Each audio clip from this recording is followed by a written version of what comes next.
வந்து 500 subscriber reach பண்ணியாச்சு. அதை செலிப்ரேட் பண்ணுறது வந்துட்டு நாங்கள் கேட்கணும். ஆமாம், thank you for your support and happy good Friday to all. ஓகேவா? ஸோ நாங்கள் வந்துட்டு இந்த இன்னைக்கு என்ன ஒரு கேம் விளாட போகிறோம். கேம் பேர் என்ன? கெஸ் த சப்ஸ்கிரைபர் கேம். வாங்க பண்ணலாம். எவங்கெல்லாம் இருக்காங்க கேமில், நான் கேமராமேன் ஆக போகிறேன். சரி, ஓகே கைஸ், விளாடலாமா? பாய். ஃபர்ஸ்ட் லெட்டர் வந்து ஏ.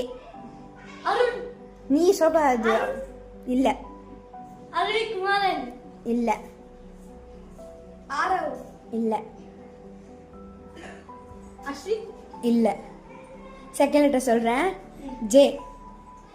ஜாக்கி. ஏய், செகண்ட் லெட்டர் தான் ஜே. A J. அர்ஜுன். இல்ல. அஜய். கரெக்ட். ஓகே, ஸோ அஜய்ங்க வந்து கண்டுபிடிச்சது லக்ஷன் தான். நான் தான் உங்களை கண்டுபிடிச்சேன். வீடியோக்கு லைக் பண்ணிட்டு சப்ஸ்கிரைப் பண்ணிட்டு போங்க. அம்மா எப்படி பண்ணிட்டீங்களே? Okay, bye bye. Bye guys. Second round.